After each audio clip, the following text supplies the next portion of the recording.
I Am Rapaport app is available now on Apple and Android platforms. Sign up for premium access to our Wednesday prime time and emergency episodes, the I Am Rapaport archives, exclusive video, and whatever the fuck we feel like throwing up there. Enter the land of disruption. Download the I Am Rapaport app today.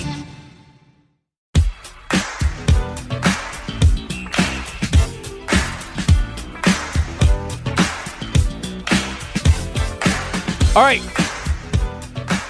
It's the I Am Rapaport Stereo Podcast, coming live and direct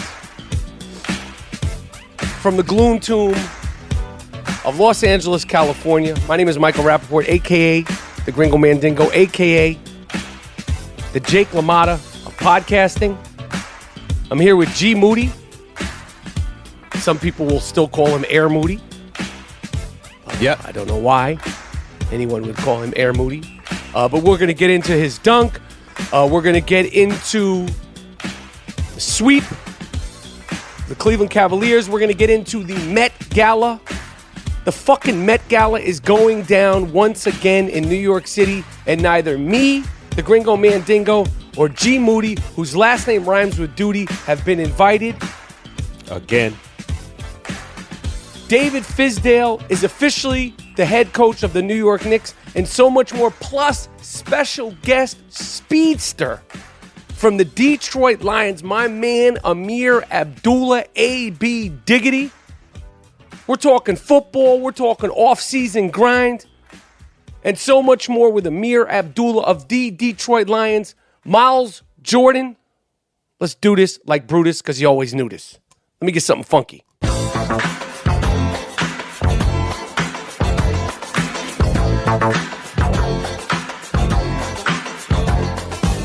All right, it's the I Am Rapaport Stereo Podcast. I told you, my name is Michael Rapaport, a.k.a. the Gringo Mandingo, a.k.a. Bird, a.k.a. White Mike, a.k.a. White Folks. G. Moody, last name rhymes with duty. Listen, Moody, how you feeling? I feel good, of course. Well, my knee's a little better. Oh, why's your knee hurt? Did you bang it? I was jumping a lot, and it's sore. The left kneecap is sore, but that's to be expected. And I'm good. I'm good today, bro. Okay, that's good. As everybody heard on the emergency I Am Rapaport Stereo Podcast, the comings and goings of Air Moody's dunk attempt. Now, Gerald, I never like to do things behind your back, okay? That's why I did do it publicly. But I put up partial video of you attempting your dunk, and I did a poll on Instagram. Do you want to know the result? Excuse me. Do you want to know the results of that poll? Yeah. 90% of the people said that's not a dunk. You fuck you. 10% of the people, probably all you, and then a couple of I don't know. They're like the crew that you brought to the gym, and your fucking your trainer, and whoever the flunkies you had. You got like a little crew. Those are probably the people, the 10%. But 90% of the people, the question was, is this a dunk or not? And it says, if you say, yes, it's a dunk, you fuck you, or no, that's not a dunk, you dumb fuck you. And 90% of the people said, no, that's not a dunk, you dumb fuck you. Nah. So do you want to keep arguing with this? Or do you want to concede, or you just want to leave it alone and deal with your fucking hamstring injury? Yeah, that's what I want to do. I want to nurse my knee back together. What I did is what I did. It's on tape. I ain't got to say shit else about it. No, you don't, mi amigo. You don't have to say it. You know what? I think it would be best if you don't say shit about it.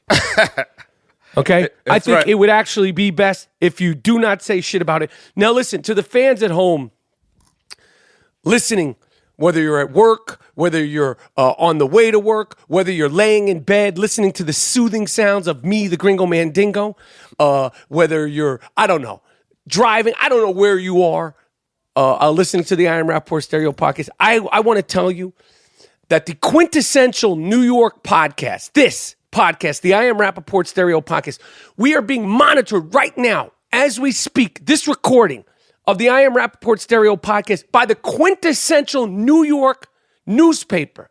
Oh. They're writing a fucking feature on the I Am Rapaport Stereo podcast. I'm in here with the writer right now. Usually, it's just me and G Moody. Okay? Damn. But we are being monitored. Okay? So we're going to put on a special show. Yeah, hell yeah. The New York Times ain't dead. It ain't fake news, you fuck you. Yeah. They came to the best, and we're going to give them the best podcast possible. Let's jump into this. We know what just happened. That's right. Drake, you fuck you. You couldn't go to Game 4. Cleveland's about a 2-hour flight on your private jet, the PJ. You couldn't go to Game 4 and support your team one last time in person. You couldn't do that. You sit there on the sideline talking shit game after game, season after season, series after series, whispering in people's ear, talking shit to players while they're taking the ball, but you refuse to show up for Game 4 and sit on the sideline in Cleveland and support your team through thick and thin. Oh, he wasn't there. Oh, man. No, you know who was there? Khloe Kardashian was there, but this fucking guy didn't show up. Oh, that's a fan. That's a fair weather fan. There's no money. There's no convenience. The good people of Cleveland would have loved to have seen Drake show up, but he didn't do it. Yeah, like, yo, you support the team when they down. Yo, wouldn't your support be more needed at that time? Wouldn't do it. Couldn't do it. Oh, that's what it is then. This fucking guy, yeah. That's why they keep getting swept. They keep getting swept. You might as well fucking go to Cleveland. Hey, listen, I was there last year at the finals with my fucking broom, and it caused a big brouhaha. Remember that, Moody? Hell yeah. Remember that? I was there at Game 3 with my broom. I bought it in a local Cleveland hardware store. I didn't go to a Home Depot. I went to a local Cleveland hardware store, brought my broom in there, and it caused such a commotion, such a backlash. The NBA complained about it. The arena complained about it. Now you cocksuckers wish you had a fucking broom, don't you, you fuck? You wish I was there to sweep the fucking trash out. You wish I was there to talk shit to Drake. 4-0 the Toronto Raptors should be ashamed of themselves. Dwayne Casey, yo, if they give this fucking guy Coach of the Year in June at those ridiculous NBA awards that happen after the season's finished, what will that feel like? Coach of the Year? The NBA Imagine they award. give Dwayne, because he's probably going to win that award, Coach of the Year. Imagine what that's going to feel like. Like, Dwayne Casey's going to go on vacation. He's going to start looking at college recruits. You think he's going to watch the rest of the playoffs? Why would you want to watch it? Yo, Dwayne Casey, he knows he's about to be fired. You can't keep getting swept, motherfucker. Yo, it's one thing to lose, but getting swept every 4-zip? You don't have one guy on your team who you could say, listen, if we're going down, we're going to fucking knock the shit out of this guy just one time, just to see what'll happen. Not the little grabbing, not the little, like, playing grab ass with LeBron James. He's 270 pounds of God knows what. and DeRozan gets kicked out of the fucking game. The $100 million man gets kicked out. This is the star.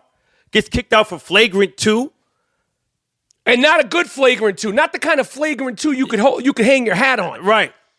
Dwayne Casey, you're the coach of the fucking year. Nah. And you don't have one player that'll just say, fuck it, and knock the shit out of LeBron James. Not one player will do that for you on their own accord. Yeah. He's not the coach of the year.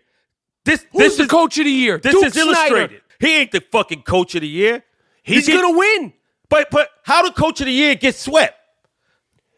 Hey, what listen, are we talking about? We ain't talking about practice, because this fucking guy, he's going to win the coach of the year. And I'm going to tell you something right now. Just like last year, Russell Westbrook won the MVP at these silly-ass NBA awards. What's that? Those are the awards where they give the MVP, the sixth man of the year, the coach of the year, the most improved player, the most fashionable. Oh, remember last year they gave the award, they gave most fashionable, I think it was to D. Wade. Are you fucking kidding me? This is an actual award that they're giving in June. When they give out the MVP, the best defensive player, right, and all these coveted awards, they also give some fucking guy most fashionable. That's an actual fucking award that the NBA gives out. Jesus Christ. That's an actual award. Westbrook, did he win? No, he won MVP. Dwayne Wade won most fashionable last year. He's the what is it called? Oh, the first guy who wins most, like the first of something. Oh, he's the first awardee of fashionable. I wanted a word, motherfucker. Not like the first awardee. Like he's the honorary, whatever it is. He won that award. Oh, so Dwayne Casey, good riddance. Good luck on your fucking vacation. I'm sure you'll come back. You'll have been on like Bali or wherever the fuck. Bye-bye, motherfucker. You got swept. I think they lost 4-2, 4-0, and 4-0. Yeah. That's his record against LeBron James and them. Yeah. That tells you what you need to know. Don't expect to come back. How are you going to expect? They should. If I'm ownership, you got to go, man. That record you presented to me is not acceptable, unacceptable. Goodbye. Unacceptable. Yeah. Goodbye. No. That's it. Well, that team's going to break up. That team's finished unless LeBron James goes to L.A., and then that team's great. Hey, man. You know what? I got a nickname for LeBron that he should have always had.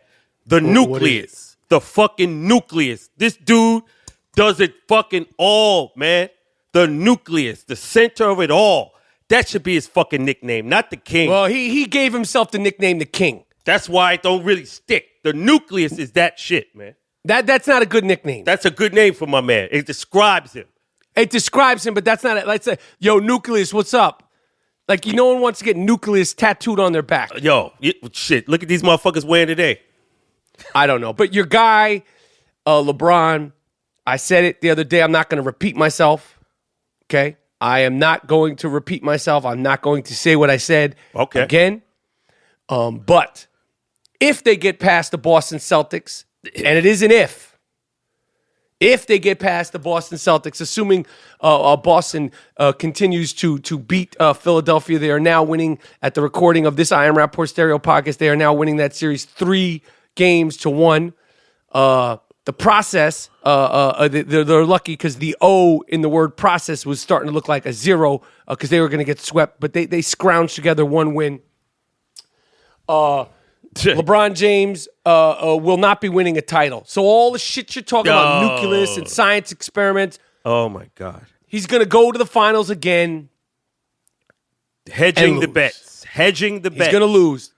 The Warriors don't play that shit. Yo. And, I was thinking about this because you always talk shit about my man Kevin Durant. Watching him play, the style of what the Warriors play, that's basketball. They move the ball. They're cutting. They set each other up for easy passes. They make the extra pass to the extra pass to the extra pass. Kevin Durant is disgusting. He's a fucking killer. Right. He's a killer, a cold-blooded killer. They are going to beat the shit out of Cleveland if they play them in the finals. They might sweep them all 4 games this time. You said that before. They beat them in 5 last year. You have no credibility, man. You said that the Celtics wouldn't make the playoffs. That was a wrong prediction. That's all we have that on record. I'm entitled to be wrong sometimes, yo. Listen. The Boston Celtics are getting swept now by who? Cleveland. Okay. All right. We're going to move on from that because your predictions have been off, and I think you're probably on some antibiotics and possibly some pain medication due to the dunk attempt. I want to give a shout out to the Knicks. As of the recording of this I Am Rapaport Stereo podcast, David Fizdale is officially the coach of the New York Knicks. Scott Perry is officially the GM of the New York Knicks, and Steve Mills is the president of operations of the New York Knicks. 3 black men all run everything that has to do with basketball at the Knicks. Okay. Big fucking, never happened in the NBA before. I just think it's a good precedent. And listen, I'm all in. As I said it before, I am all in on the New York Knicks. I am all in on David Fizdale and everything that's going down for them. And it's a big deal. And trust me, they're going to be talking about the fact that there's three dudes, three black dudes are in control of everything that has to do with the New York Knicks. That don't mean they're going to win. That don't mean they're going to lose. But I think it's a cool thing, especially to happen in New York City. Yeah, you're right. I never looked at it like that. But yeah, good. It's just, listen, we're on the cutting edge here. Once again, you fucks at the Met Gala.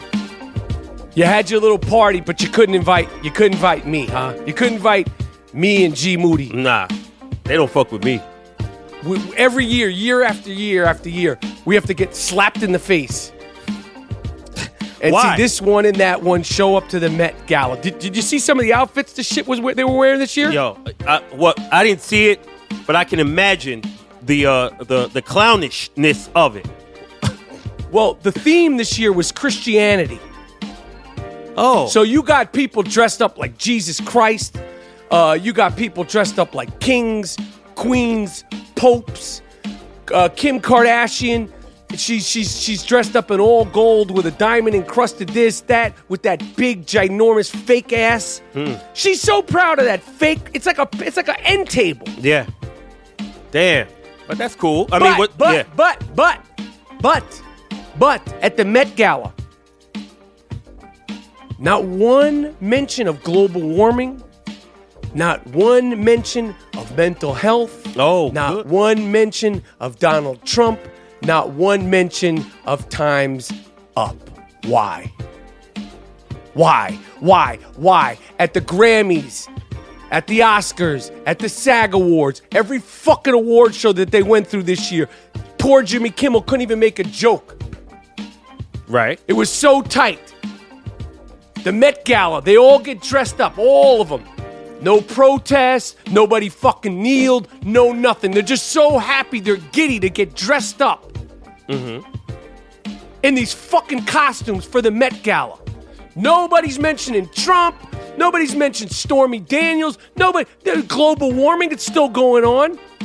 There's crises all over the place. There's all sorts of stuff in Puerto Rico. If it was a fucking music award show or it was some sort of film and television award show, you know they'd all have pins on. Remember they had the fucking pins on at the Emmys? Yeah. Oh, Nothing at the Met Gala. They don't want to fuck up the costumes.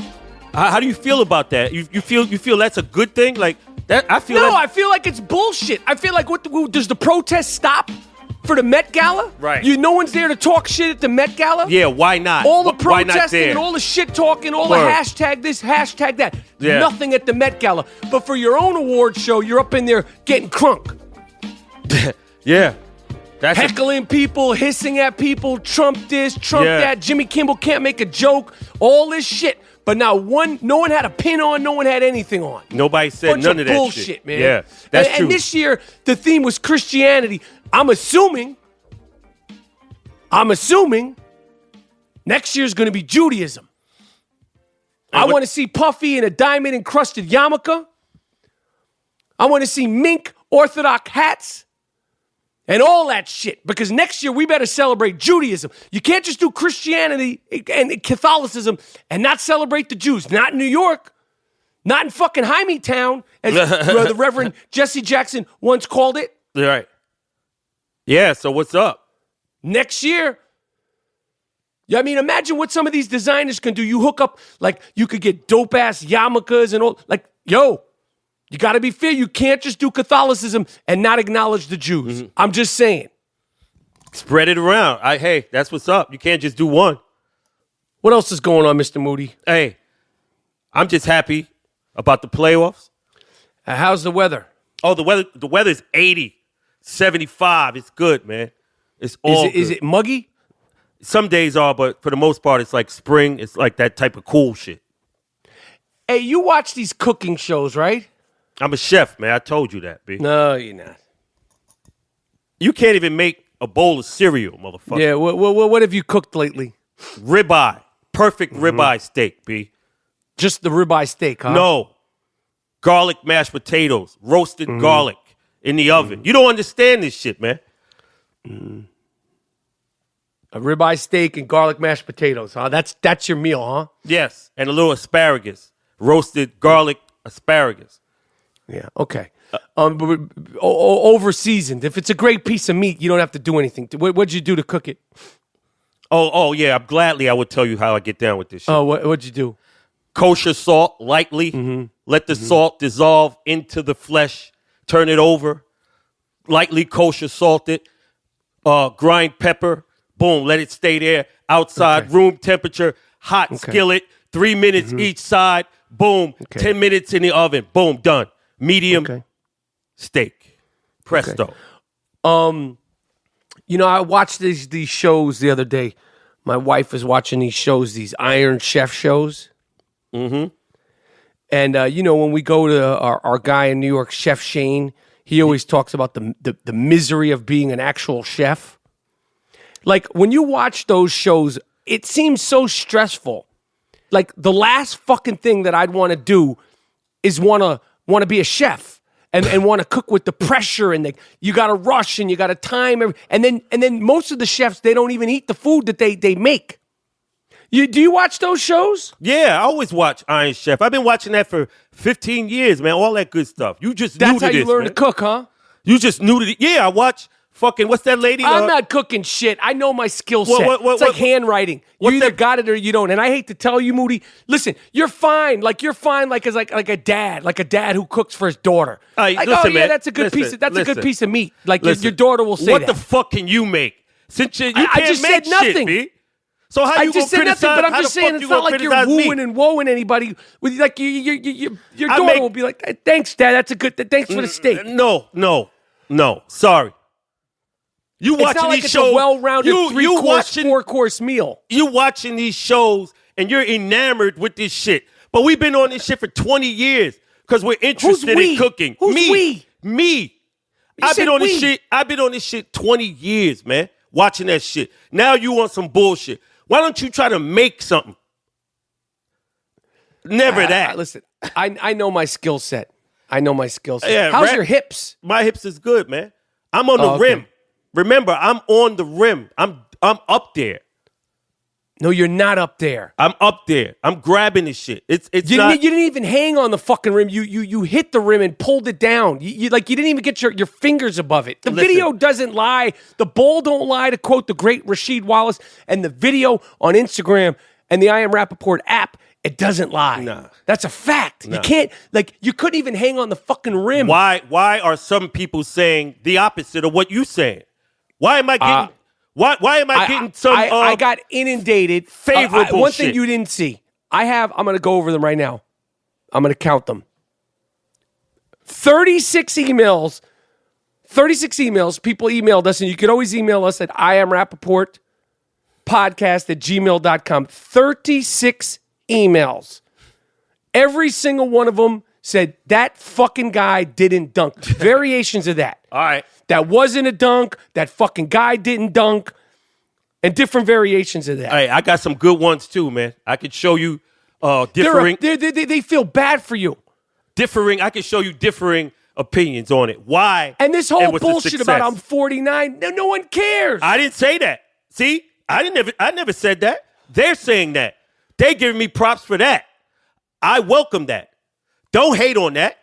You got to grab the rim. You ain't got to try to dunk. I say the net. Don't worry. I'll give you the net. Don't worry. That's not a problem. You see this former ESPN reporter. She tried to talk some shit with me one time. Britt McHenry.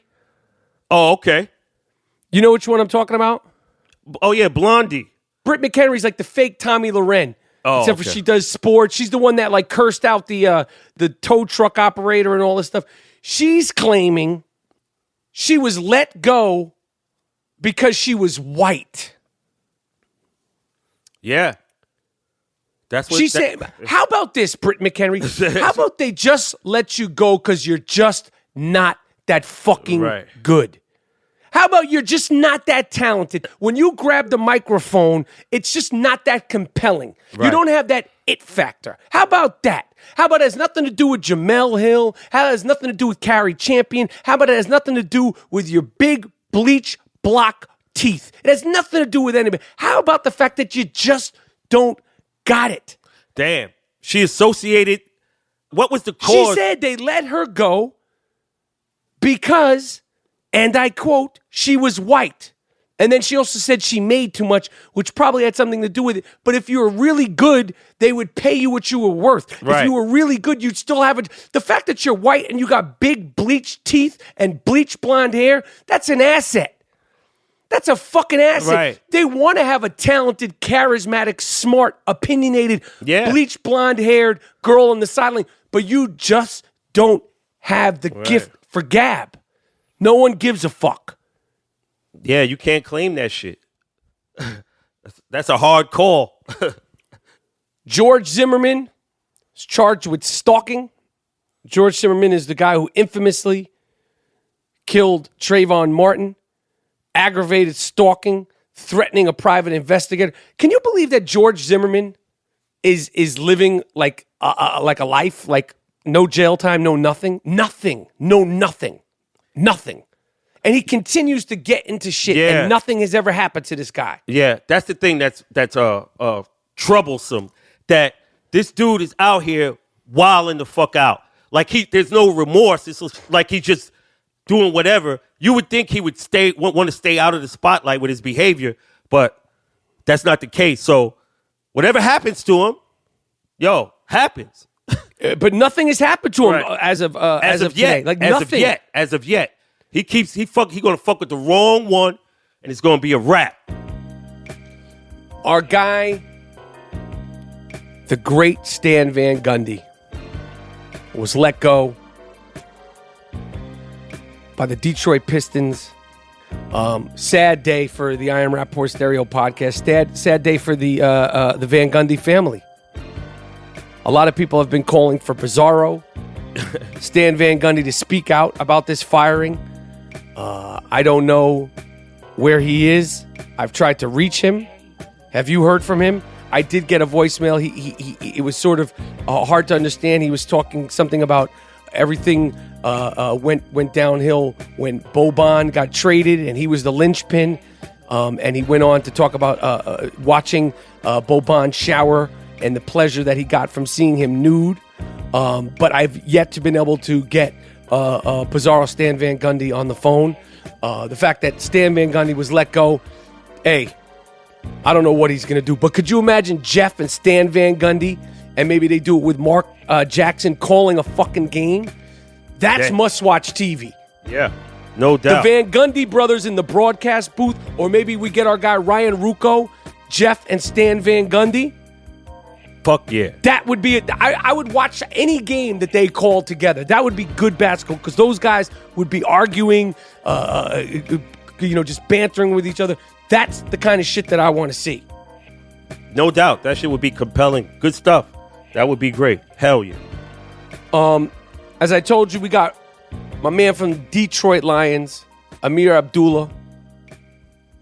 Speedster. I got to watch him work out. When I went to that workout, when I got to watch Odell Beckham and those guys work out. Ameer Abdullah coming up later on the I Am Rapaport Stereo podcast, today's episode. But it's that time. You could kind of feel it in the air, and you hear the music sort of coming in on the background. Miles Jordan, is that the sick fuck of the week soundtrack? You fucked the dog? You what? You fucked the dog? Why would you fuck the dog? Why would you fuck your girlfriend's dog? What sick fuck? The sick fuck of the week. It's earned. Earned. Not given. You did what? No.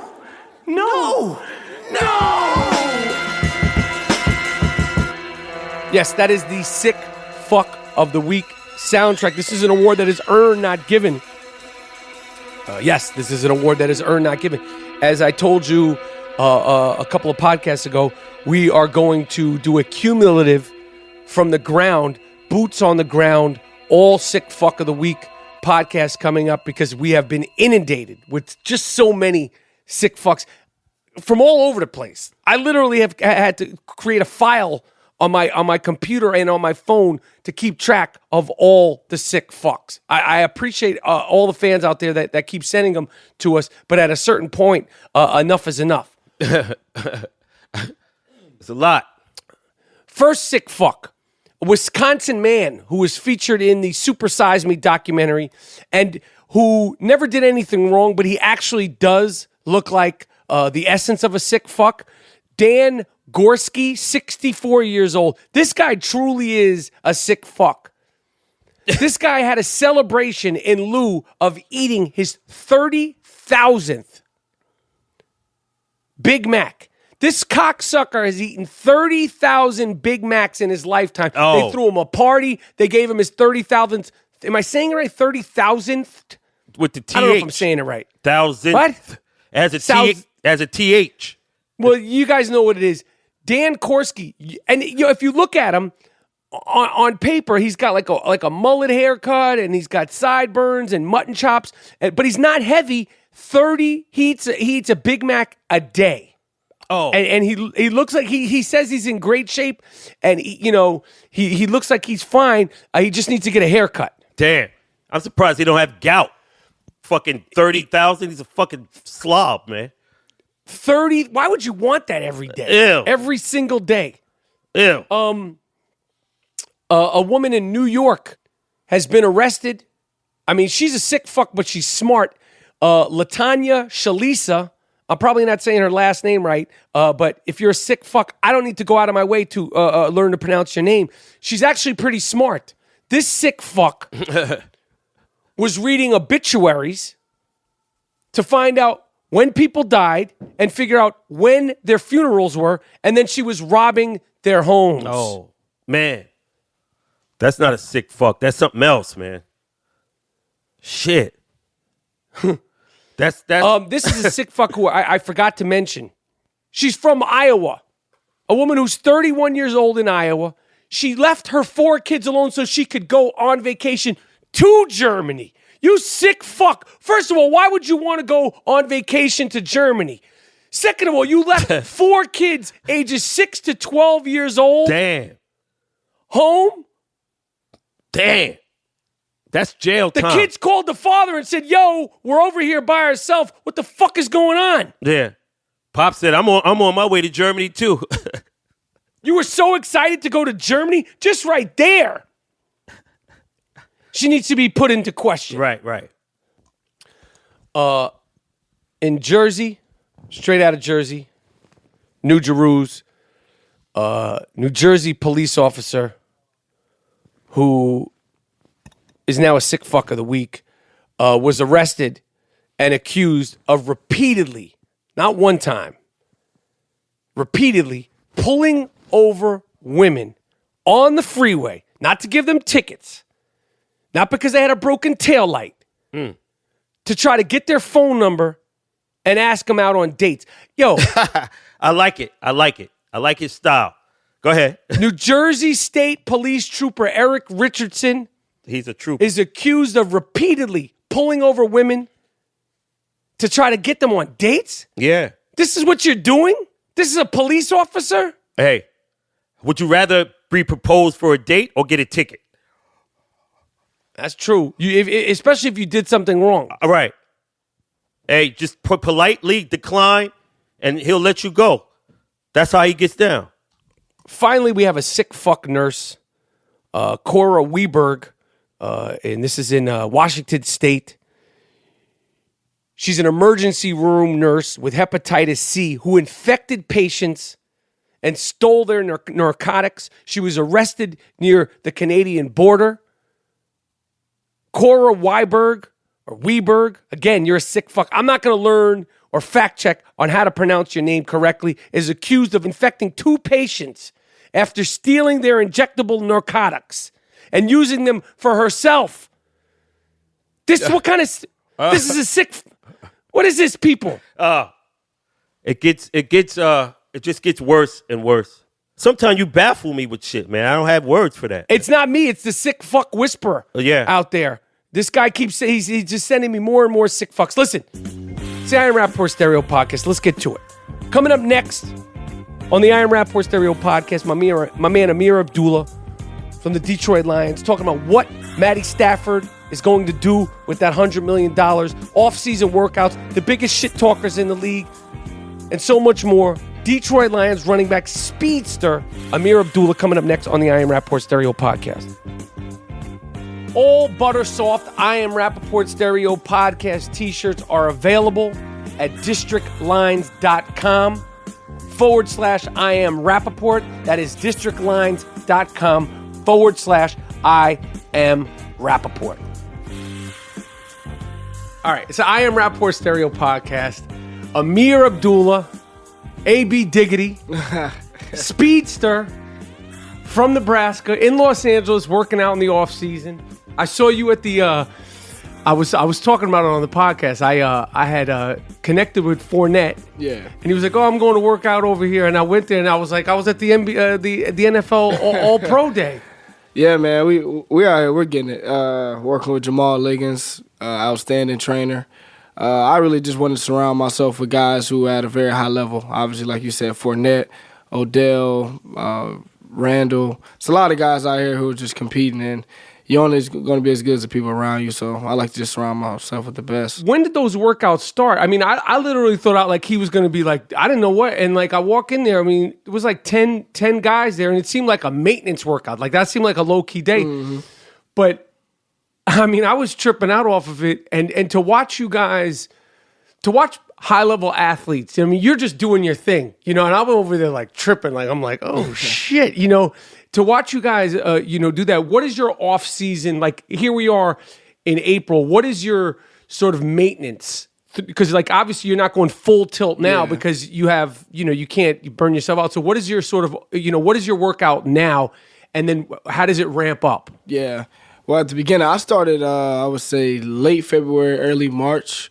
Did you take time off? Like how much time do you take off? I probably took, we didn't make the playoffs, so I had a lot more time than other teams. So I took maybe about a month and a half off, like January and half of February. Then I started doing a light conditioning, just like running on the treadmill and biking and stuff like that. But even then, getting into off-season workouts, you put a lot of wear and tear on your body through the season. I don't do a lot of high-impact, workouts until now. Like what's a little bit like what you saw the other day. Right. Most of it's just maintenance, like you said, strengthening your ankles, strengthening your hips, your joints, getting it ready to do those high impact, workouts later down the road. So this is just kind of like this is like the prep before the prep. Definitely. You don't want to peak too early. I mean, we don't play until, September. So if you're at your peak physicality and you're not going to be ready come September 9th. So all those dudes that come through, I'm sure some dudes come, one day they're here. So all the guys that have worked out at this off season, I mean, I was like an elite workout. Like I thought like I was like a special thing for me to see as a football fan. Like I was like, if a real football fan walked in there, they'd be tripping. Yeah. Who are the guys that have impressed you? Like, I obviously Odell was out there. He's like a freaking gazelle. Yeah, he's dude can run all day. Yeah, he can run all day. Dude he's incredible. He's a guy who, when I watch him, doesn't make a lot of sense because he's not the most physically imposing looking guy. No, he's not that tall. Yeah, I think he's probably 6 feet. Maybe 6 feet. But like you said, he's very flexible. That's where he gets his edge. He's very flexible. He's very dynamic. But really, the guy who really impresses me is probably Leonard Fournette. Just how well he moves at 240, great hips. Like me, I'm a smaller back, so a lot of people expect me to be able to get in and out of my cuts really quickly. Right. But he's a guy. He's really impressed me. Yeah, because he's a big dude, and he's not that.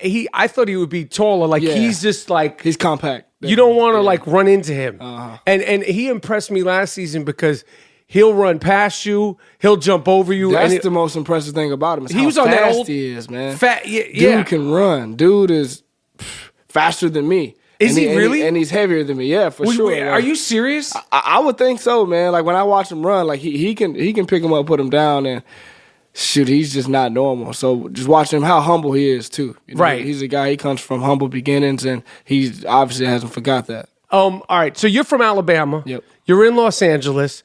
You grew up.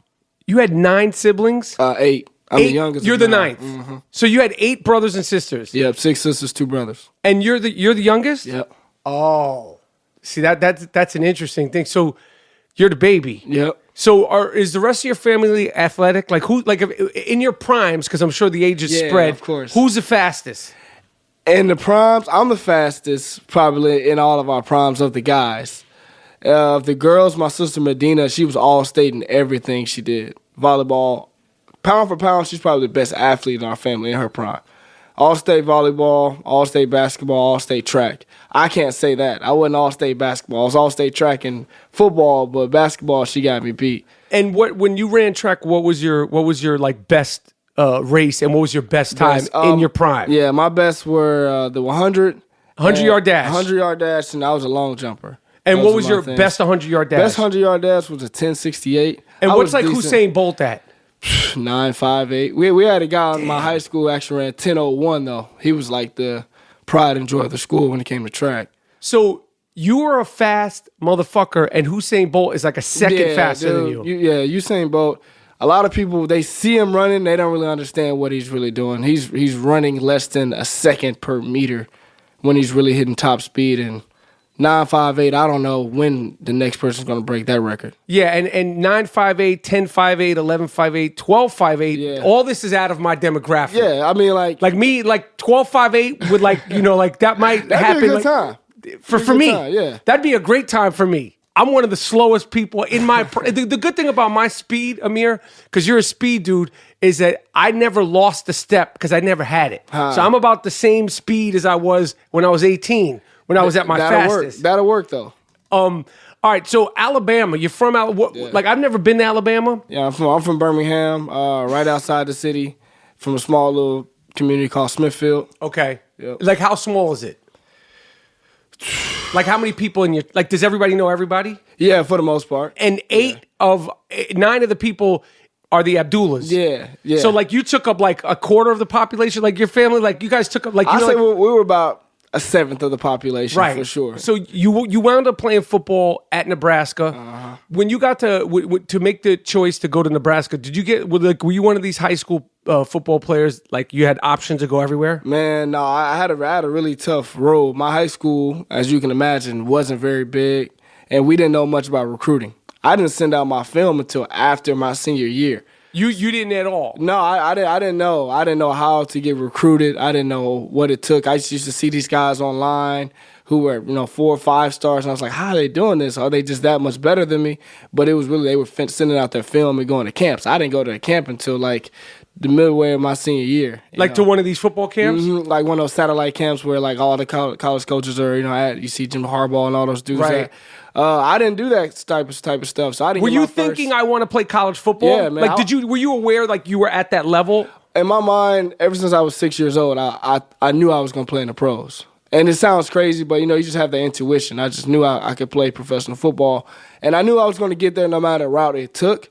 But it was discouraging, getting done my senior year. I was all state, led the state in rushing, and I didn't have a single offer. I had running backs in the same division who didn't even crack 1,000, who had offers to at least Tuskegee and UAB, and I didn't have any of that. So. But football's huge down there, right? It's like, huge, it's the sport. So are you, like, getting to a point where you're like, this isn't going to work out? Because you obviously have to play college football. Definitely. I mean, it got to a point where I was like, well, I guess I'm just going to have to, go to the University of Auburn and, try to walk on.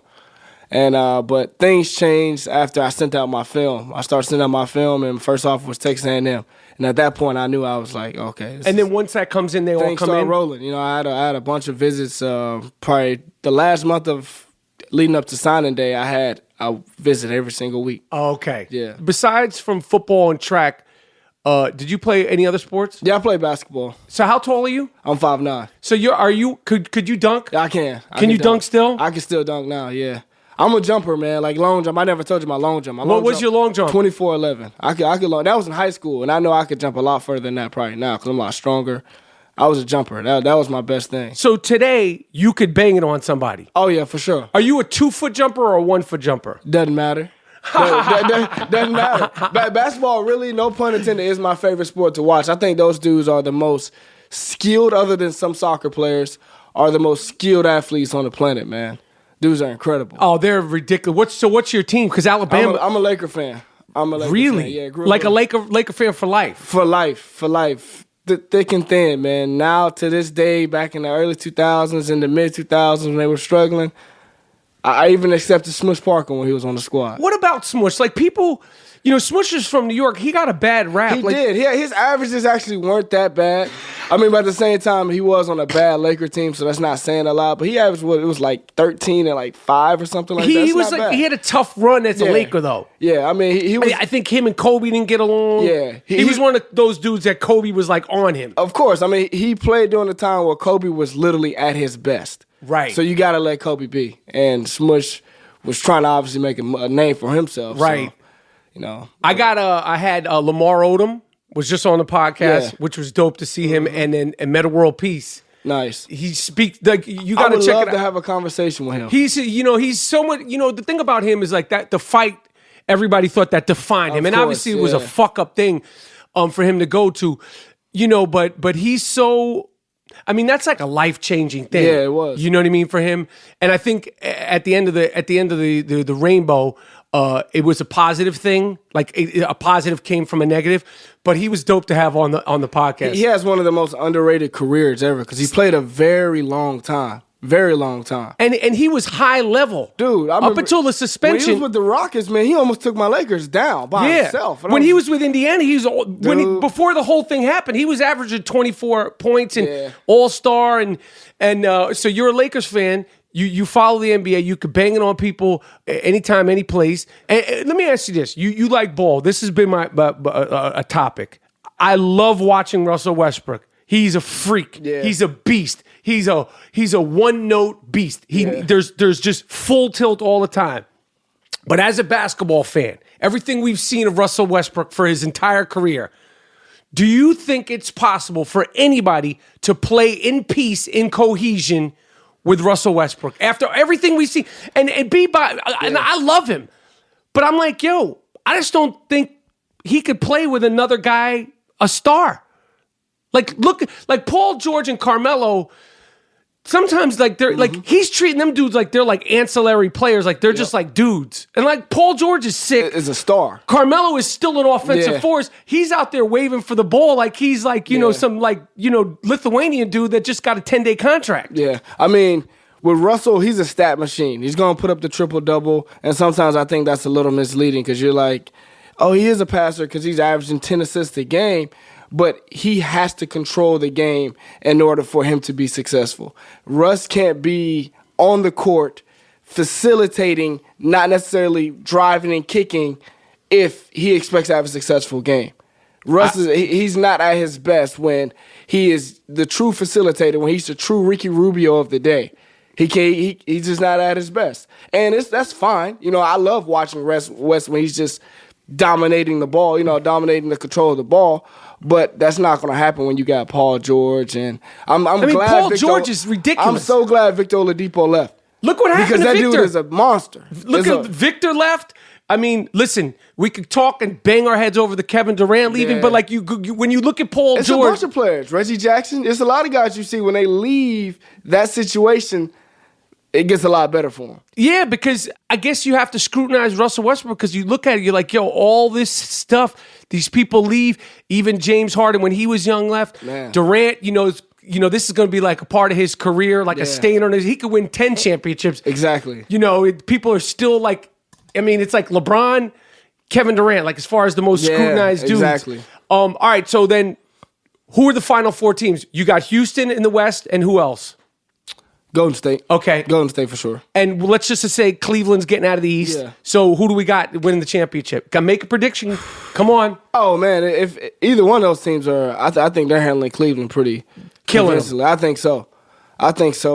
Even as well as LeBron is playing, it's amazing what LeBron's done over the last month. Ridiculous. Playing basketball. He's getting better in his 15th year, but I just don't see the firepower. I don't see the camaraderie with Cleveland. It's so up and down. I agree. They don't even know who's really leading the squad sometimes. I agree. Me personally, I think LeBron should lead that squad. I think he should, but who would say different? But is that going to take you to a championship when you got young guys, young pieces like Jordan Clarkson, who's never really been there? These guys ain't primetime ready. Exactly. Man. They're not, if LeBron wins it with those people, at that point, you're like, hey, I don't know. You know what I mean? If there's somehow, some way, LeBron James and this Cleveland Cavaliers team won, I will sit here and say he's Michael Jordan. He's better than Mike. They ain't winning. That being said, NFL, NBA, basketball. Who in the NFL has game? Basketball. Hooping. Who could play ball that you've played with? Or that you've seen at these little bullcrap charity games? Do you guys play? Well, we had a guy on our team. His name was Darren Fells. He actually played professional basketball overseas before he started playing football. Okay. So I haven't seen a lot of guys hoop. I can only speak for my team. Okay. Most of the time, who's nice on the Lions? Slay is actually pretty good. Okay. Darius Slay is actually pretty good. He's really athletic. Theo Reddick is really good. My man Galladay with those long ass arms. I've never seen him hoop. Never seen him hoop. That kid doesn't even talk, man. He doesn't? He's like the epitome of a Chicago kid. Just tough. Just go get it. Like every day he just come in to work, man. He's a quiet dude? Kid. I love that kid. Yeah, he's just real quiet. I mean, he'll talk to you, right. But like he's not just the most outspoken individual. Does he remind you at all of Calvin Johnson? I mean, I know that's a high, in terms of the size and the jump ball ability, for sure. What about my man Stafford? Can he play ball? I don't know if he can. Well, he should. He has a court in his house that he lets us hoop at every Halloween, so he should be able to hoop. I don't know. But the court in his house, he don't come play at Halloween? Probably not. I don't know. I'm not even sure. All right, so Nebraska. Mm-hmm. You play football in Nebraska. Your senior season, because you were thinking about leaving your junior year, right? Yeah. And when you were thinking about leaving, what was the reason why you wound up staying? Like, is it education? Is it you're not ready? Is it you want to get ready? Like, when you look back at it, like, what was the real reason why you stayed one extra season? It was a combination of a couple things. I'm a big believer. I always finish what you start. My mom, she raised 9, competent children. 8 of them at the time had gotten their degrees. So, okay. So I didn't want to. I only had like 5 credits left. Didn't have much left. And, once you leave school, you don't really want to come back. Right. And I felt like I needed a lot more personal education. I felt like I needed to learn people more because a lot of people who step from the collegiate realm to the professional realm, they don't understand this is a business. And you're dealing with people, you're dealing with the psychology of the game now. And it's a lot more personal education I feel like I needed before I was ready to take that step. That's dope. That's cool that you were that aware of that. Definitely. And I got to give it to my sisters and brothers. I mean, they schooled me to the game for sure. So you wound up graduating? Mm-hmm. What was your degree in? Pre-law and double major in history. Damn. Yeah. That's all right. I have 2 attorneys in my family. 2 attorneys, yeah. All right. That's impressive. I mean, that's impressive for anybody, but a football player, a Heisman candidate. What is your take? Like every March, it comes up NCAA with basketball. Then it'll die down. You know where I'm going, and then come August, they start talking about with football. You're a smart guy, obviously. You played, you participated. Now you're in the NFL. What is your take on paying college athletes, and do you think it'll actually ever happen? I'm not sure if it'll ever happen, but I definitely believe that players should be able to use their likeness in certain opportunities to make money. I mean, if a guy has possibly like a trading card deal, because I mean, what they make annually on each player in college football and just on March Madness alone, right, it's ridiculous. What they can do to facilitate that through the players and through a lot of different benefit programs, I feel like would be a lot more helpful than where the money's actually going now. But I think players should be able to at least use their likeness in some situations. I mean, when you're there, like, how much are they explaining to you? Like, are they breaking down, do this, don't do that, don't sign this? Because so many kids, it seems like, I mean, I think it was Manziel, he signed cards. I mean, the list goes on and on and on. And then you start hearing about this. Are they explaining the rules, the do's and don'ts? They do. They do. I think it's more to make sure nothing slips by them, as opposed to really educating us on what the rules are. I got you. We have meetings before every training camp, every fall camp, whatever you want to call it in college, before every spring ball, telling us, compliance. They come down and say, if this guy shows up, beware of this guy. They even have guys marked down who are like the boosters to watch for and stuff like that. But to stay away from. Definitely. That could, like. I just think it's ridiculous that a lot of players can go out and perform in front of hundreds of thousands and make so much money for the university, but they can't get a free dinner from a booster, alumni, who's been there, who just enjoys to watch you play on Saturday. If you go to dinner with a booster, Joe Schmo, Tony Soprano looking dude, and he's been there, he's giving money to the school. He could give money to the school, but he can't take Ameer Abdullah out to Red Lobster. Exactly. He can't even buy you a soda. You can't even do it. So if he buys you a soda, $1.99, and like you guys are just there at like wherever. A pizza place. That's a penalty. Holy shit. Yeah, it's ridiculous, man. So you have to say, no, I got the soda? Damn. Yeah. That's crazy. Yeah, my freshman year, I was actually involved with a situation where I was unknowingly let someone buy me a Subway sandwich. And I had to go through extreme lengths of finding the receipt so I can pay the exact amount back to that person. And how do they even track this situation? It was like, after Twitter, I was like, hey, thanks for the sandwich. Thanked them, and then they tracked that down, and It was ridiculous. That was my first taste of like the NCAA is a bunch of bullshit, really. All right. So when you look back at all the games you played at Nebraska, the college atmosphere, where was the toughest, craziest, rowdiest fans that you played against? Probably Ohio State. What is it like in there? Well, we never had a good experience there. They kicked our ass every time we were in there, but it's just loud the whole time. The entire time, and every time we always had a night game, primetime TV. When Braxton Miller was playing at his best, Carlos Hyde was killing us. They were just rude too, really rude. How? I mean, I remember one year they were beating us probably by like 30 in the fourth quarter. Game is over. They're just saying personal things. They find personal things. And being black and Muslim in this country, obviously, I hear a lot of just like crazy stuff. They're tracking Green Bay as well, man. Green Bay is like that too. Now as a pro, yeah, as a pro, yeah. They're rough in there. Rough, man. They find out a lot of like your personal history, and they say whatever. Talk about your sisters, mom, whatever. They'll look at the whole thing for sure. Yeah. So you're a Muslim. This country, since 9/11, being a Muslim is such a scrutinized, man. It's a lot of pressure.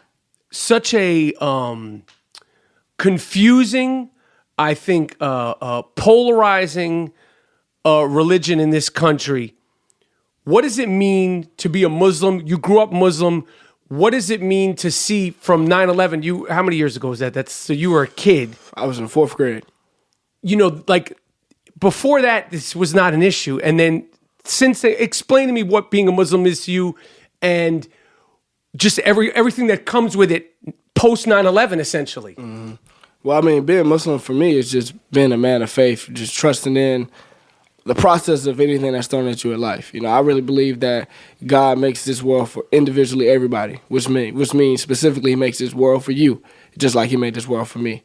And then that's how I live my life. But like you said, after 9/11, and a lot of things have just been scrutinized and twisted through, media propaganda to build up this villainous essence of what Islam is about, to try to purify this country in a sense of just Christianity or whatever mindset they want the country to believe. And they do that through villainizing people, saying this is what they believe, and I just find it ironic that the people who know nothing about the religion, who've never practiced the religion a day in their life, feel like they're constituted to speak on or say this is what they believe, or this is how they act, or this is what they want us to do, and I just wish a lot of people would thoroughly educate themselves on why would a lot of people be mad, why would a lot of these so-called extremists be upset? Is it something that America did that's not highlighted in, mainstream, media? Why are we over there? Why are we involved in these things? And I'm not saying what they do are right at all. I don't agree with killing anyone. But at the same time, we can't turn a blind eye to and just think people would just react out of nothing. My dad always says, anytime I see a kid on the playground, punch a kid, I don't always get mad at that guy who threw the punch first. I think, what did that guy do to deserve that punch? And it is not always that the guy deserved that punch, but at least you got to ask those questions. Do you think, like, it has the stigma and the sort of like, I guess the word stigma, it's like, oh, Muslim, Has that felt like a burden, especially being a professional athlete? Man. Yeah, I feel like I'm constantly explaining myself. But Is it brought up a lot? All the time, and especially going into training camp. A lot of time, Ramadan falls, going into OTAs, and I get the same questions: how do you do it? How do you? And they make it such an alien thing, as if this country isn't a salad bowl of religion or isn't a salad bowl of cultures. And I'm like, this country wasn't founded on Christianity. This country wasn't founded on just white people. It wasn't just founded on black people or whatever you want to say. It's founded on people in the human race. Right. But it's like I said, it's been this stereotype that America, Christianity. That's Right. not what that means. Right. And they try to, in the media a lot, they try to build it as if it's such a foreign thing, as if this came over later. But this has been here for years. It's almost as if the religion started after 9/11. After 9/11, like it just spawned from wherever. It's crazy. It is. It's crazy. And being a football player, I mean, in this day and age, one thing that's interesting about being a fan of football, being a fan of the NBA, obviously there's no uniforms. Like when I saw you at the workouts, I'm like, oh shit, that's Ameer. Like when you guys don't have your uniforms on, you have the helmets on so much. Like I would, if I see you with your uniform and I'm like Ameer Abdullah. Yeah. All those dudes out there.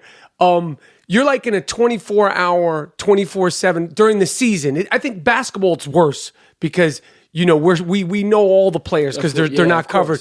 You're like in a reality show. And last year, 2 seasons actually, with the Kaepernick situation, which it's so clear as to. Oh man, was that like last year's conversation? Was it nonstop? It was. Well, for me and for our team, it was a big deal, because it was a lot of a couple players, myself included. We demonstrate or whatever. Going into 2007, this past season. Well, 2016 I was involved, and 2017. 2016 was when it started, and then because we're in 2018, so 2016 was when Cap was still with the Niners. Yeah. Okay. Like what has it been like? It's fucking crazy. It's been unbelievable. It's like living in a revolving door, because a lot of people just really want to ignore the issue, and they want to make it about a material thing. They want to make it about the flag and ignore that this flag doesn't represent just the military.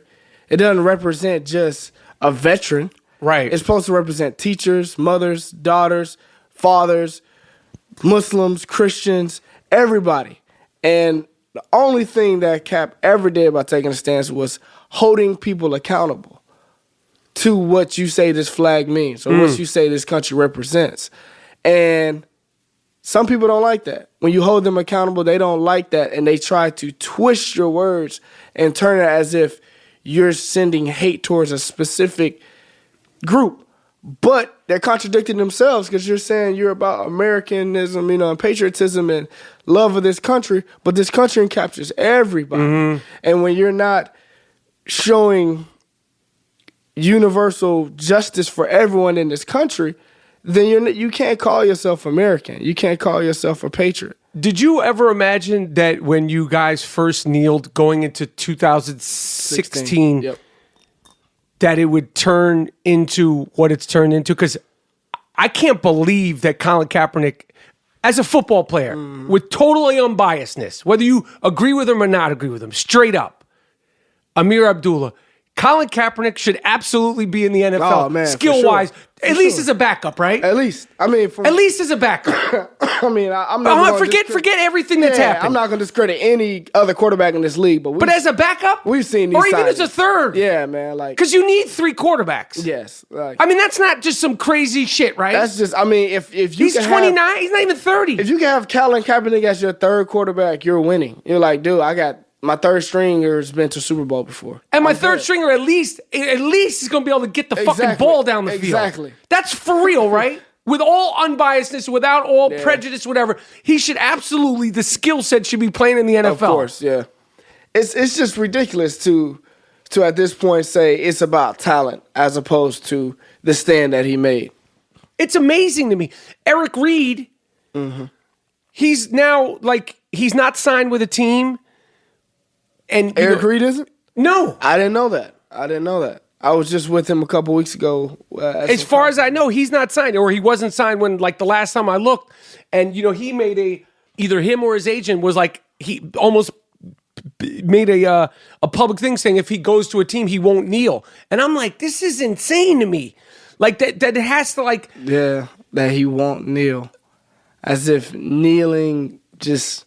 And this is a star. Like, man, he's a badass. One of the best safeties in the league. He's 26. Yeah. Like 27. He's not even like, young. Like, there's no excuses.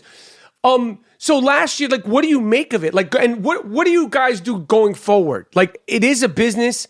Do you feel like you have to compromise yourself? Like, or is it not worth it to kneeling because the scrutiny? Like, and also it's like, they're kicking motherfuckers out the league. Yeah, for real, man. And I mean, this is our job. A lot of guys, this is how we make money. This is how we're, setting ourselves up for the future ventures that we're going to go into. And it's tough just, obviously making that decision on if I'm going to kneel or not, because I'm a big Jay-Z fan. And I believe in one line that he says, I'd rather die enormous than to live dormant. Mm-hmm. And, that's the kind of person I am. I'm not going to conform myself just so I can appease someone, Mm-hmm. But it is tough when, a lot of these people have children.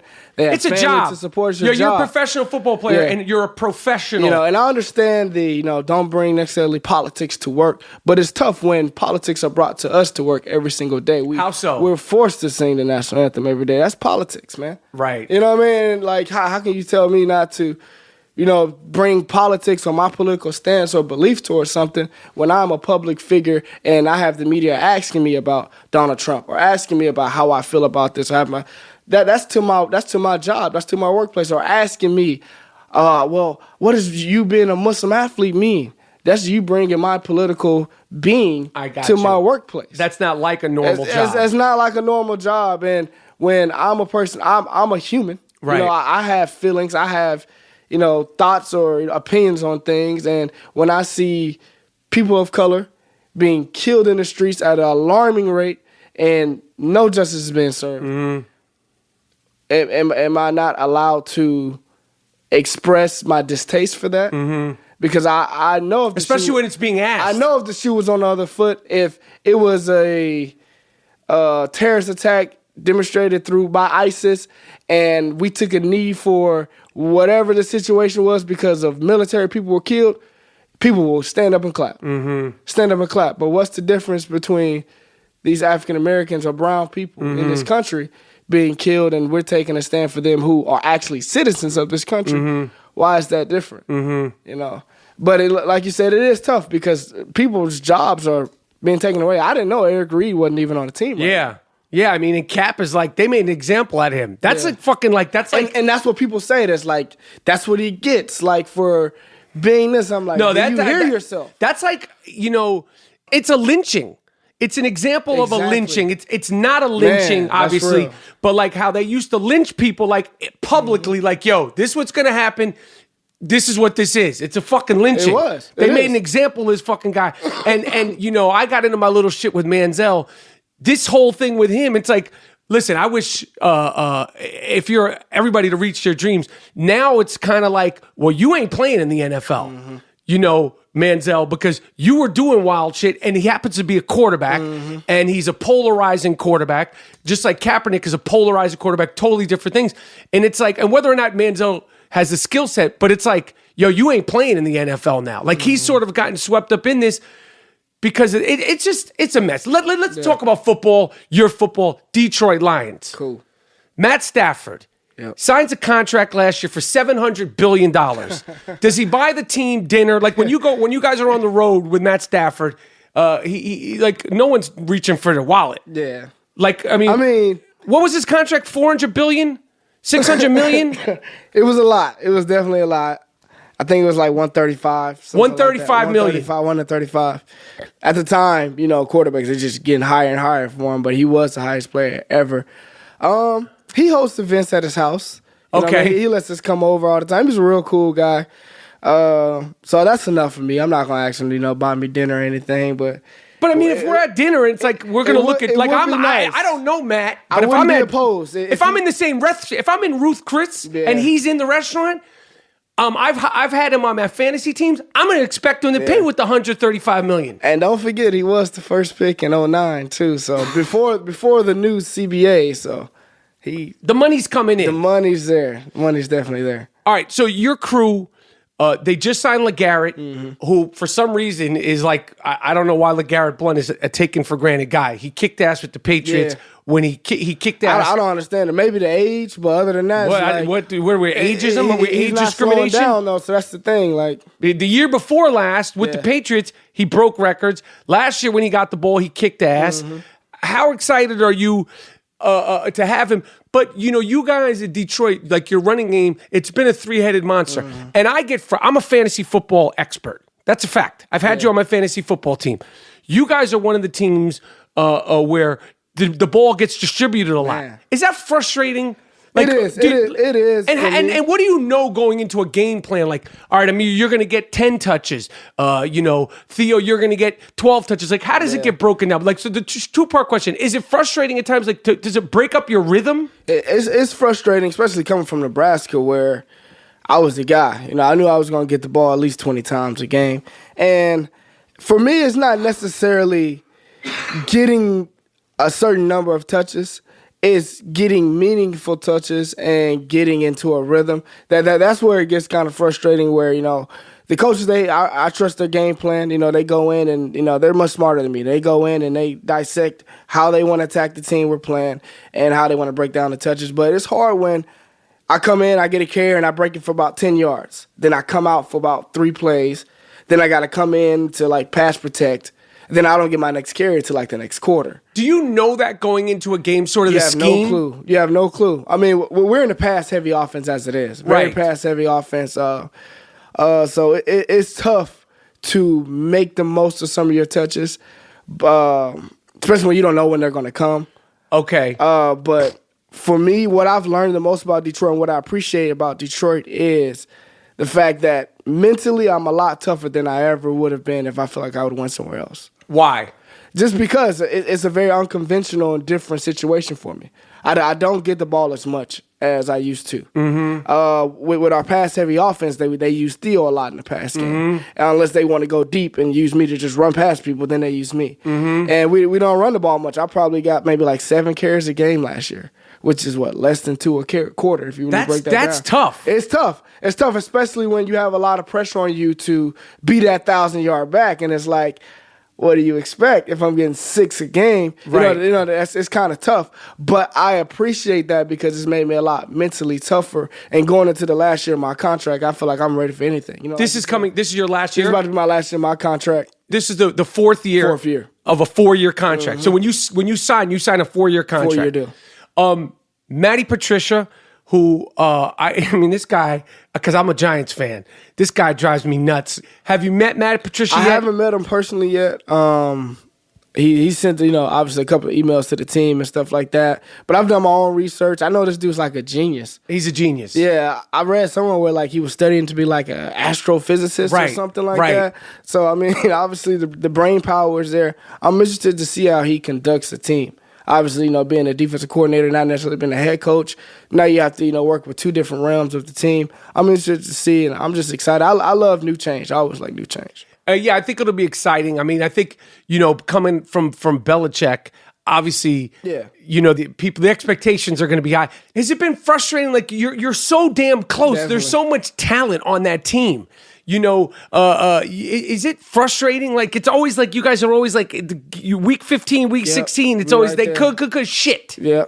It's frustrating for me just because, for one, we have a quarterback who is probably going to be, we're looking at his numbers, he might end up in the Hall of Fame. Right. And anytime you have a guy like that, especially in the league, like a quarterback-driven league right now, you want to make the most of, his time before he starts to, regress.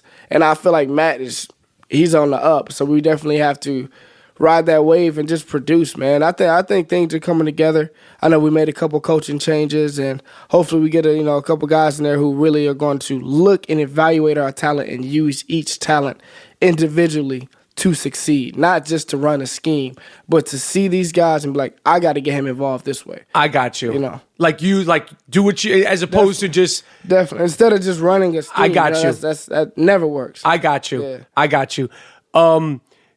Thanksgiving. You haven't been able to rest on a Thanksgiving for the last 4 years. What is it like playing on Thanksgiving? And, like, how big are those games? And do you actually get to actually eat a Thanksgiving Day meal? Well, I appreciate Thanksgiving probably differently than why the typical American appreciates it. Probably just to be around my family. I don't really support Thanksgiving like that. Right, I got you. But it is still a day, it's a day of rest, whatever. It is a day where I have always watched a football game. And everybody's got to eat something. Man, you're eating, you know what I mean? Your mom's going to put down the best meal she can for the year pretty much. And it's tough. I've had my family come to me now. Which is the entire crew? Most of them. I have one sister that lives in D.C. She has her own family, so that's always tough for her to come to us. But for the last... How do you distribute tickets? Can you get tickets? You got 8 brothers and sisters. They might have a wife. What are we doing here? Yeah, man, sometimes I either cut a deal with them because most of the time I got to come out of my pocket, for most of these tickets. But I understand. If it's a holiday, I don't mind. I want my family to be there, especially, it's always we're one of the few games that's playing that day. Us and another team, so I know all of America's watching. That's a special moment for them to be there. So, you mentioned Green Bay. You guys play Green Bay, Minnesota, Chicago. You mentioned Green Bay is the toughest place to play. What is it like playing in Green Bay? Well, for one, the grass is always bad.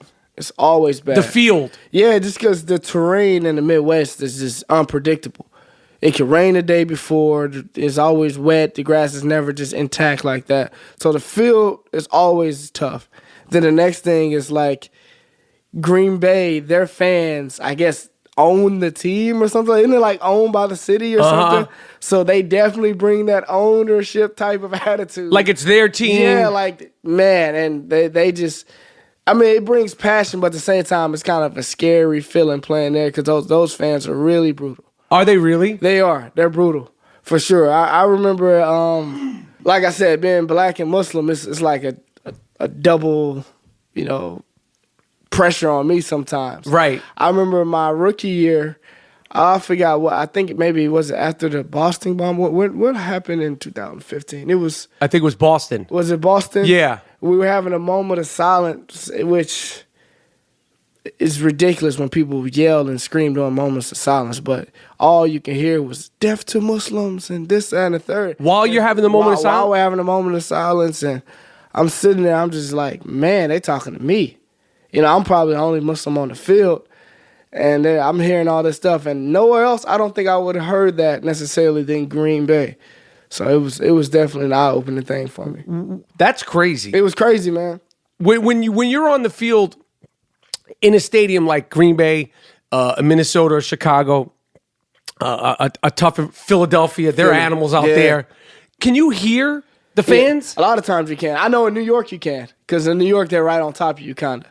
So we played in New York this past year on Monday Night Football, and we were winning pretty good. And the fans, I like New York fans because they never give up though. They just say funny stuff in the back of your ear the whole time. But yeah, you usually can, especially when they're calling out the quarterback or calling out one specific player. You definitely can hear all the stuff they're saying. All right. What was your first, oh shit, I'm in the NFL moment where you were like on the field playing, but you were like, there's so-and-so? Man, it was Monday Night Football my rookie year. We were playing the Denver Broncos, the year Peyton Manning won the Super Bowl, and he ran out on the field. And that was the first time I had seen a guy, and I was like, damn, that's a quarterback. Because I see Matt all the time, so I'm like, okay, that's just Stafford. But when I saw Peyton Manning come out there warming up, I was like, that's a Hall of Fame quarterback. I didn't realize he was that tall. I didn't realize, that was Peyton Manning. He had a legendary night that night, too, lit us up. But that was my first, oh, shit, I'm in the NFL. I'm on the same field with a guy I used to play Madden with when I was little. That's Peyton Manning. So, I mean, that was special. That's cool. Yeah. NFL defensive players, you got my guy all day, big play, Darius Slay. Mm-hmm. The safeties, the defensive backs, these are the biggest shit talkers in the NFL. You seem like a mild-mannered dude. You don't seem like a real shit talker. It depends. It depends on the day. Give it to me. Because I'm a Hall of Fame shit talker. Do you instigate the shit talking? Or No, man. See, everybody I've interviewed football players, Said no. they all say they don't start it, they finish it. Nah, but I have to say, the defensive players always start it. Who are the biggest? All right, so who are the biggest shit talkers opposition that you've played against? Akeem Ayers. He probably was the biggest shit talker. Khalil Mack was talking. Khalil Mack for sure. Let me think who else. Oh, Vince Williams, linebacker from the Pittsburgh Steelers. He from the onset. That's his attitude. I respect him, but I don't really like him. But he talks a lot of shit. He does. Yeah, he's probably number one. And what about like the DBs and the safeties? Because they seem like they have like Napoleon complexes. The DBs and the safeties, they just say like funny. Dominique Rodgers-Cromartie he's a shit talker, but it's like funny. Okay. It's like you don't take him serious. He's just saying weird stuff to you just to get you thinking about anything else than making plays. And you said you talk shit. Are you like, what will get you going? What gets me going is obviously I'm a running back, so I'm at the bottom of the pile a lot. It's when I'm trying to get up and someone tries to like use your body to push themselves up. That's like my biggest pet peeve on the field. Like when you're getting up and you feel someone like pushing you back down, right, so they can get themselves up. Oh, that shit pisses me off, and that'll get me going out. That's when I get fired up. When you're at the bottom of a pile, what is the nastiest thing that's happened? Like, is it spitting? Like, if there's a fumble, and like, is it like what's going on? Like, that's like to me like a scary environment. Like, forget just like a tackle. Like when there's a fumble and everybody's diving and grabbing and pulling. What is happening underneath there? The nastiest thing that's happened to me was my rookie year when Calais Campbell was still with Arizona. He was on top of me, and like his belly was out, and his stomach was on my visor, and he was sweating so much that it literally dripped into my eyeball.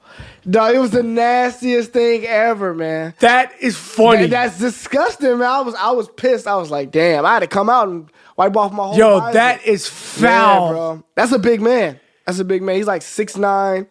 That's a big dude. And he's sweating on you. On me. Just laying on me. And you just like you're at his mercy. I'm just laying there, you know what I'm saying? I'm 200 pounds, he 3 something. Like when there's a fumble and everybody's diving after it. That's the scariest thing ever. What is that? What is that?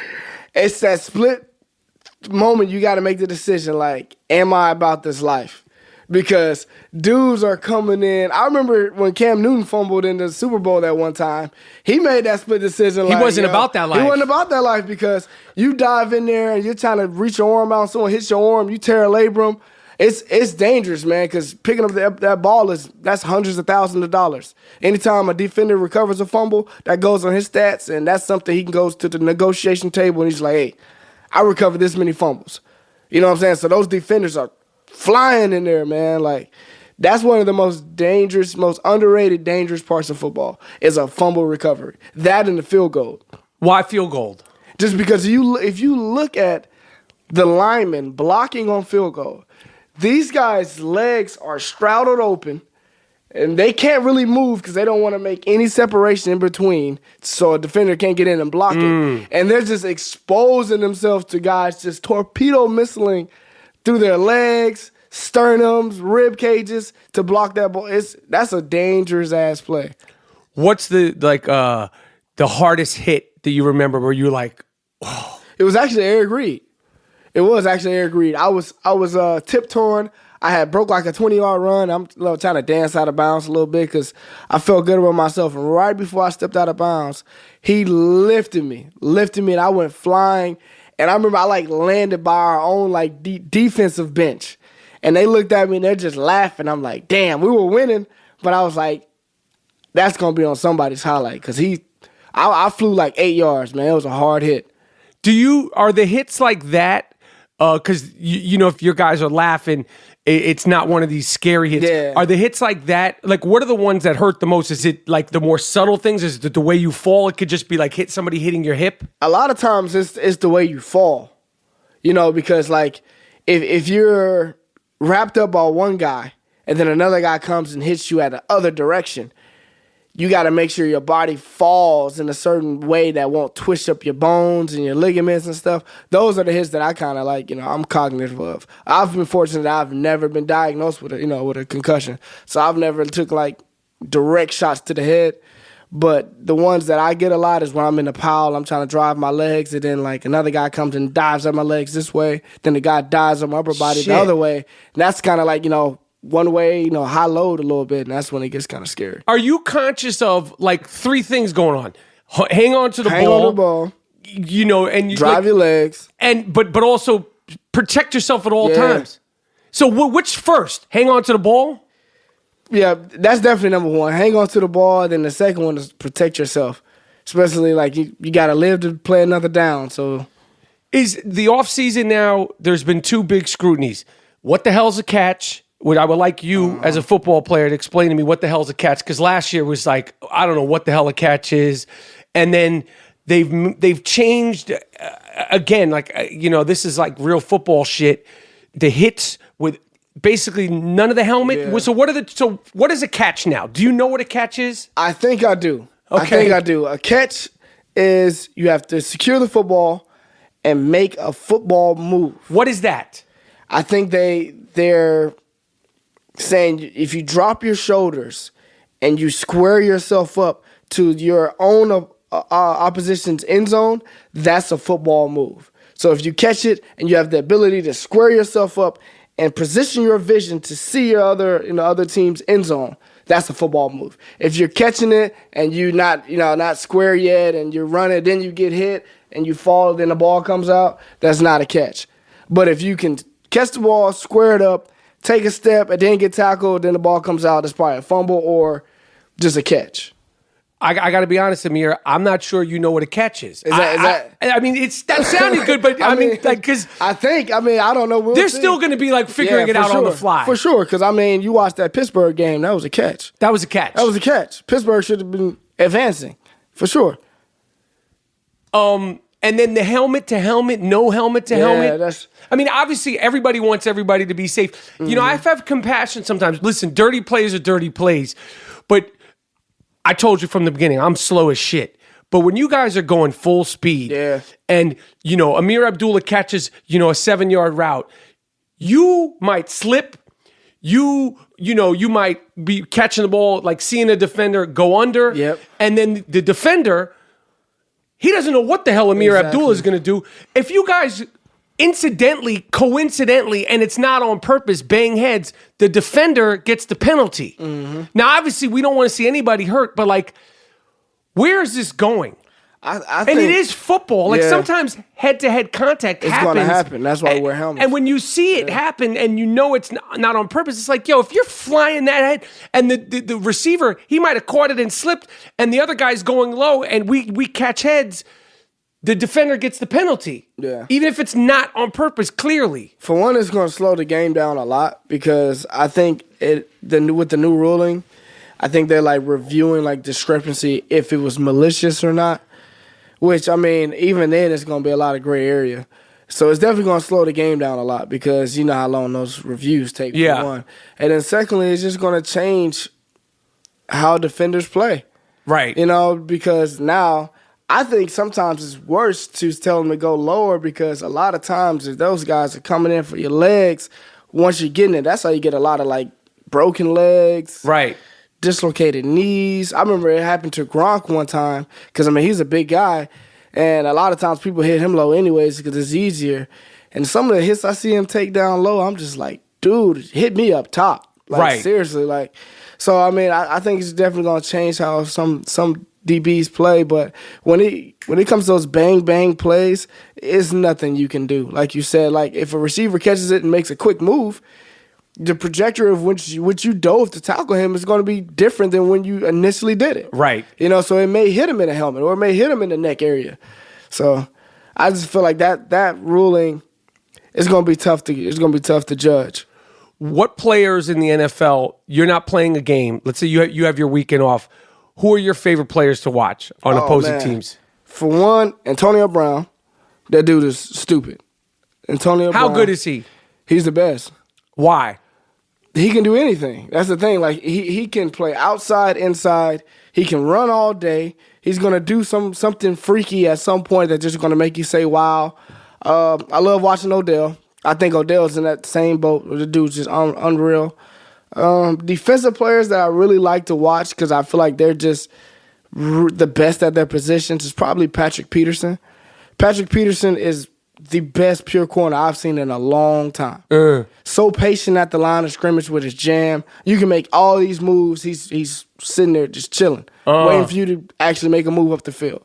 And like you see a lot of DBs now, a lot of guys who, I love Josh Norman. I love a lot of these, Richard Sherman guys like that. But when I watch Patrick Peterson, I see a pure corner. So like I like to watch him a lot. Cam Newton, I like watching Cam just because Cam gave me some of the best when I was visiting Auburn coming out of high school. He gave me some of the best encouragement I could get. I was a guy, I came in and I wasn't on an official visit. I wasn't like the high recruited guy. And he saw me over there kind of, down because a lot of guys were getting all the love. He was like, man, don't even worry about it, man. Just keep striving in life. You're going to be exactly where you want to be. Cam told me that when I was like 18. So I like to watch Cam a lot. Do you think, I love Cam. Yeah. And I love him as I don't know him. I met him one time. I couldn't believe how damn big he was. Huge.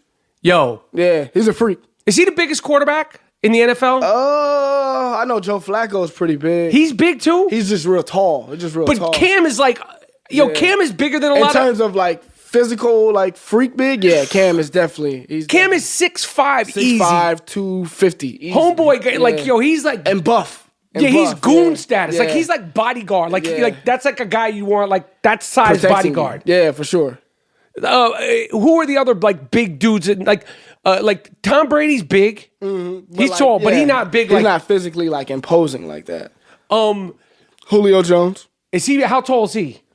He's not. He's probably 6'3.5", maybe 6'4". But he's a goon. Yeah, Julio is. He's made on a lab table. The way he can run and get in and out his breaks like he's 5'9" is stupid. He'll be this high, and then once he gets to his comeback, drops all the way down, and then comes out like a jungle cat. He's crazy. Julio is crazy, man. One other question, go back to what you said. Ramadan.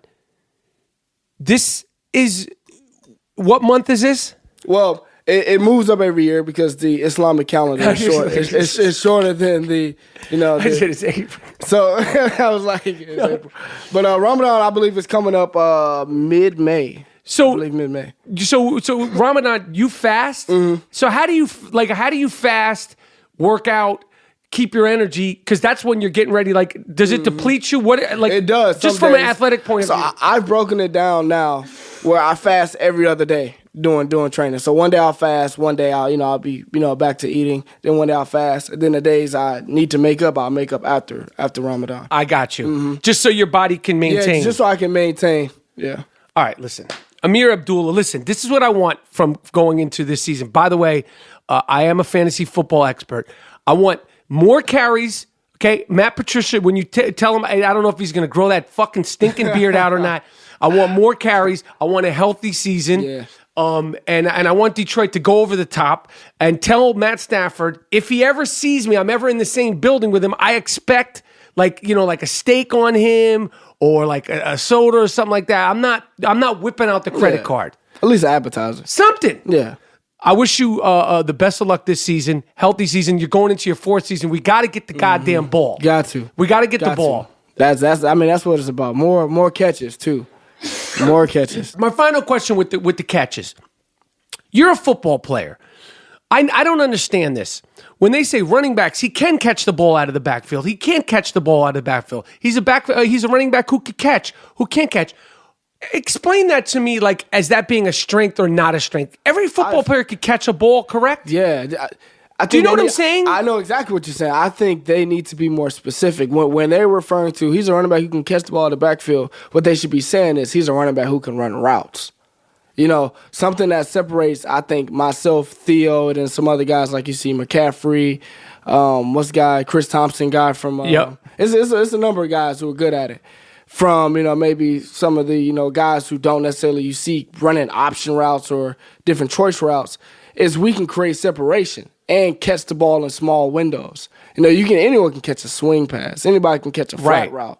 But after, you know, a guy who can be like a hybrid, who can line up in the slot and have a nickel on him and still win, that's what I feel like me and Theo bring to the game.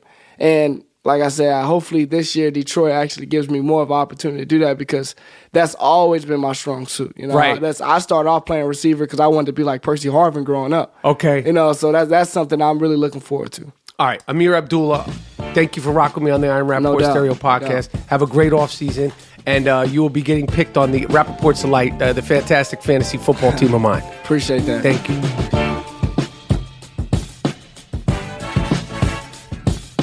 All right. A.B. Diggity, Ameer Abdullah, thank you for rocking with the best. Thank you for coming on the I Am Rapaport Stereo podcast. G. Moody, last name rhymes with duty. Rest up. Get yourself in a fucking ice bath. Okay? Yo, remember, now it's on you. I will even cut the deal, clap boards. That's nothing. Yeah, that's all nothing. Right. I got a 38-inch wingspan. Hanging on a rim is nothing. Okay. That's nothing. Okay. I want to thank Ameer Abdullah, Moody, Miles, Jordan. Take us out of here with something funky. We're done. Be back later on in the week. It's the I Am Rapaport Stereo podcast, worldwide phenomenon. We're done. Peace.